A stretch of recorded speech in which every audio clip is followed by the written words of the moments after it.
What if the architects of the next global war were already living, struggling, unknown? From a shoemaker's son to a trench-scarred captain, from the Admiralty's corridors to a tank school on Gettysburg's fields, 6 lives, 1 fuse. This is episode 2 on how the First World War forged the hands that shaped the Second. Welcome to Once Before, the channel where we dive into history through the stories of real people who lived it. If you enjoy these journeys into the past, hit that subscribe button and turn on the notifications so you won't miss the next story. In a small, poor Georgian village, a boy named Yoseb Jukashvili grew up in violence. His father, an alcoholic shoemaker, left young Soso and his mother Ekaterine in stark poverty. Yet Soso was bright. He excelled at school, even wrote poetry. He was sent to the Tiflis seminary.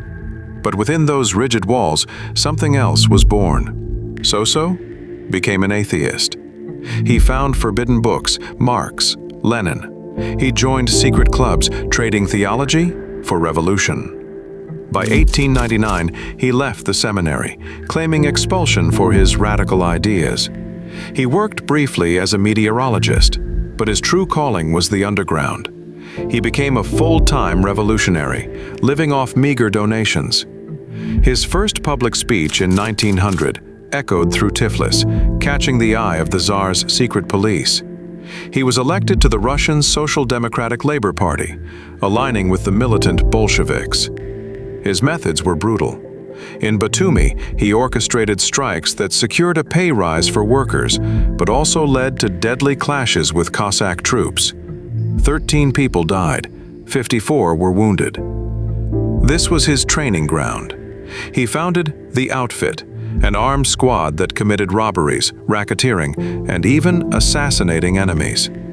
This wasn't just politics, it was warfare. In 1905, he met Vladimir Lenin, the mastermind of the Bolsheviks, at a secret conference in Finland. The two men, one an intellectual, the other a ruthless operator, found common ground. By 1907, his legend grew darker. He organized a violent bank robbery in Tiflis, stealing 250,000 rubles, leaving 40 dead. Rival Mensheviks tried to expel him. He simply ignored them. He was building his own rules, alone, unyielding. In 1913, he adopted a new name, K. Stalin, Man of Steel. He was ready for a fight. While the Western Front bled, Russia was tearing itself apart. Joseph Stalin, the Man of Steel, spent most of the Great War in his final Siberian exile, far from the front lines. Declared unfit for military service due to a crippled arm from a childhood accident, he remained a revolutionary, though isolated. He used his time to edit Bolshevik newspapers like Pravda, keeping the flame of revolution alive. The war, he keenly observed, was fatally undermining the Tsarist government. This would become a core belief: war breeds revolution. When the March Revolution exploded in 1917, overthrowing the Tsar, Stalin returned to Petrograd. He initially supported the provisional government, advocating a defensive war stance. But Vladimir Lenin, the true mastermind, quickly swayed him. Lenin called for immediate overthrow of the government. Stalin, ever the pragmatist, shifted his allegiance. He became a key Bolshevik representative in the Petrograd Soviet, an editor of Pravda, and a member of the powerful Central Committee. He was involved in planning the failed July Days uprising, and later helped smuggle Lenin out of Petrograd when the government tried to arrest him. During Lenin's absence, Stalin served as acting leader of the Bolsheviks, proving his organizational skills. Finally, on October 25, 1917, Stalin played a direct role in directing the October Revolution, as Bolshevik militias seized key government buildings in Petrograd. The old world was shattered. Stalin, the street fighter, was now an architect of a new state. He became the People's Commissar of Nationalities in Lenin's government, overseeing the chaotic birth of the Soviet Union. He was brutally effective. consenting to independence for Finland and Poland, but forcibly reintegrating Ukraine and other republics. The lessons of power, ruthlessness, and the chaos of war were deeply ingrained. Far to the west in Britain, another future giant made his mark. Winston Leonard Spencer Churchill, born into aristocracy, had already lived a life of adventure. He'd joined the army, fought in India, the Sudan, and the Boer War, gaining fame as a war correspondent and author. He was a man of words and action. His political career began as a conservative MP in 1900, but his independent spirit led him to defect to the Liberal Party in 1904. He rose quickly, serving in key government roles like President of the Board of Trade and Home Secretary, pushing for prison reforms and workers' rights. But his true passion was the sea. In 1911, he was appointed First Lord of the Admiralty, responsible for the mighty Royal Navy. As war clouds gathered in the early 1910s, Churchill saw the storm coming.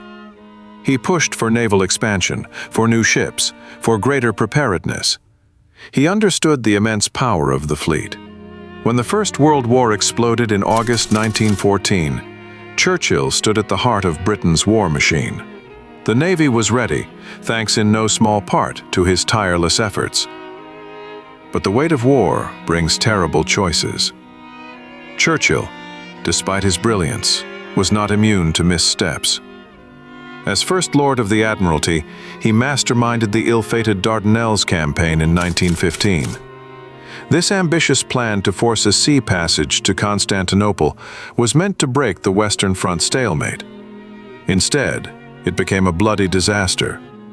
Thousands of Allied soldiers died. Churchill, once the brilliant wunderkind, was held responsible. He was demoted, his reputation shattered. It was a crushing blow. But Churchill was not a man to surrender. Instead of retreating, he resigned from the government. He chose a different path, to experience war's brutality firsthand. He went to the Western Front, serving as a battalion commander in the trenches of France. From the halls of power to the mud and blood of no man's land, Churchill walked among common soldiers, witnessing daily horrors. This was a profound, humbling experience. It taught him the true cost of war, the grinding human sacrifice behind every strategic decision. This period, born of failure, would forge in him a deeper understanding of leadership and resilience. Across the Atlantic, a young American aristocrat, Franklin Delano Roosevelt, began his own journey. At just 31, he was nominated Assistant Secretary of the Navy in 1913. It was a rapid rise for a man still learning naval affairs. But Roosevelt was a quick study. He plunged into the world of personnel, operations, and contracting. He quickly grasped the fleet's inner workings, gaining vital political experience. From the very outbreak of war in Europe in August 1914, Roosevelt recognized a stark truth. The United States, despite its neutrality, would inevitably be drawn in. This foresight put him at odds with President Woodrow Wilson's doctrine of non-intervention. But Roosevelt pressed on, tirelessly preparing the Navy for unavoidable war. He was a modernizer, always looking for new technologies and strategies. He understood that a strong Navy was America's first line of defense, a shield against Europe's chaos. While others hoped for peace, Roosevelt prepared for war. He toured naval installations, inspected shipyards, and envisioned a powerful fleet. The stage was set. The young leader, not yet on the world stage, was quietly building the tools for a battle yet to come. For Franklin Roosevelt, the war meant a relentless push to arm America.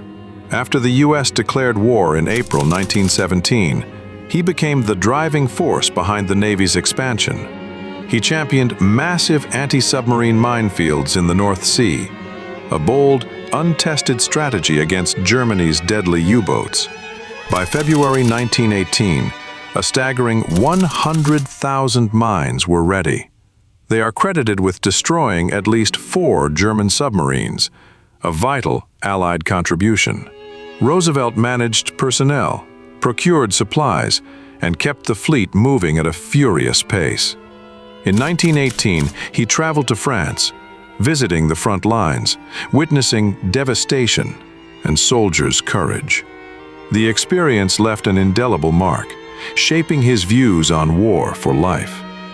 But on his return voyage, a new enemy struck. The Spanish influenza, a global pandemic, swept through his ship. Roosevelt fell gravely ill, contracting flu and double pneumonia. He was severely weakened, a personal battle for survival that tested his resolve. He recovered, but his body bore the scars. This close brush with death, this immersion in military strategy and personal vulnerability, sharpened his understanding of crisis and his capacity to endure. In the American heartland, far from salons and general staffs, a farmer's son learned responsibility in dust and debt. Harry S. Truman, quiet, bespectacled, stubbornly honest, drilled with the Missouri National Guard long before America chose sides. When the nation entered the war in 1917, he crossed from clerk to captain. They handed him Battery D of the 129th Field Artillery, a unit notorious for brawling more than it obeyed. He did not charm them. He did not flatter them. He showed up before dawn, checked every harness in sight, learned every name, and demanded results. France burned. In the Meuse-Argonne, where fog, wire, and shattered orchards swallowed men whole, Truman's guns spoke in measured thunder. Under shell fire and gas alarms, he kept his line steady, his charts clean, his temper clipped. When panic surged, he stood up in the open and swore his battery back into place. He was not a romantic. He was precise. The barrages rolled on time. The infantry got their cover. A difficult outfit turned professional. In the ledger of war, he learned a simple, permanent lesson. Discipline is mercy when lives hang on minutes. When the armistice came, Truman did not glow with triumph. He counted the men who returned and the men who didn't, closed ranks, and took them home. He had discovered the hard craft of command, the burden of orders, the cost of hesitation, the duty to speak plainly. Those habits, hammered in mud and cordite, would not leave him. At West Point, Dwight David Eisenhower learned football, maps, and the quiet art of team play. He craved the front. The front never came. Instead, the war handed him engines and recruits. In 1918, at Camp Colt on the old fields of Gettysburg, Eisenhower built a school for a weapon America barely possessed: tanks. He improvised ranges without tanks, trained crews on mock-ups, wrote manuals at night, and fought an invisible enemy by day: the influenza that raked through his camp. He did not lead charges, he led systems. Denied battle, he studied it with hunger. Reports from the Aisne and the Somme piled on his desk, lessons in mud, movement, and coordination. He learned that steel without fuel is dead weight, that courage without timing is waste, that a commander's first victory is over confusion. When the guns fell silent, he took the road west with a transcontinental military convoy, crawling over broken bridges and axle-deep ruts. The map of a continent turned into a problem to solve. Mobility wasn't romance, it was power. Eisenhower finished the war unblooded but not untouched. His medals were for organization, not charge. Yet inside that quiet ledger was a revelation. Modern war belongs to the commander who can make vast things, men, machines, roads, schedules, move as one. In France, a young officer named Charles de Gaulle embodied disciplined military spirit. Born in 1890, he was destined for a life in uniform. He graduated from the prestigious military academy of Saint-Cyr, a man dedicated to the art of war. As the thunder of the Great War approached, de Gaulle stood ready, a career soldier on the cusp of his generation's defining conflict.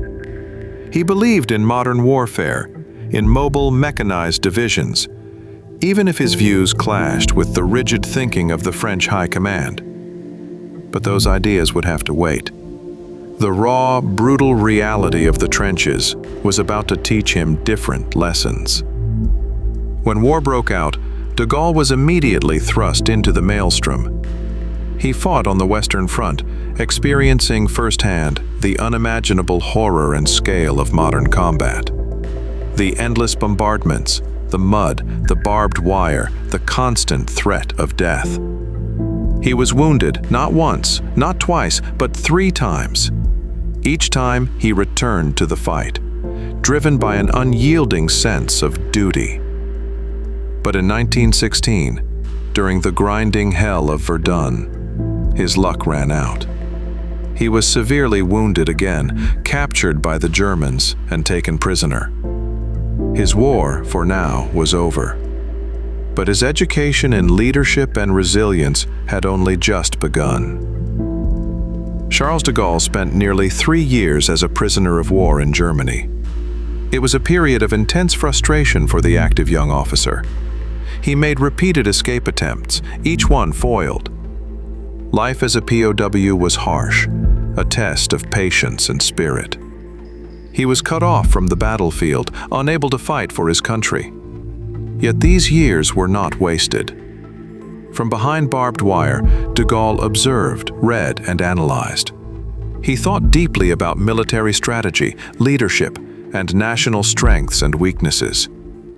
He watched the war unfold from a distance, reflecting on the static conflict, command failures, and the need for dynamic warfare. This period of forced introspection, away from battle's chaos, allowed his military theories to mature. He saw the future of warfare not in entrenched lines, but in speed and maneuver. The captivity, the constant battle against boredom and despair, honed his will and sharpened his intellect. He emerged from the war not just a survivor, but a man with a refined military mind, ready to challenge outdated doctrines. The Great War had ended, but its scars ran deep. For these 6 men, it was more than a conflict. It was a school of hard knocks, a proving ground that shaped their very souls. Joseph Stalin, tempered by revolution and exile, became General Secretary in 1922. He industrialized at breakneck speed, ruled by purges that scarred his army, and in 1939 cut the Molotov-Ribbentrop deal to buy time. When Hitler struck in June 1941, he seized wartime command, shifted factories east, and drove the Red Army from Moscow through Stalingrad and Kursk to Berlin, the Soviets ascendant. At Tehran and Yalta, he sat as one of the deciding 3. Winston Churchill, chastened by the Dardanelles yet unbowed, worn through the wilderness years while Britain slept.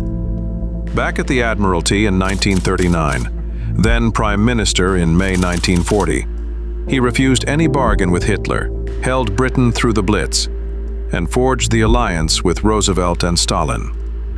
He shepherded strategy to 1944 and D-Day, the long-awaited return to Europe.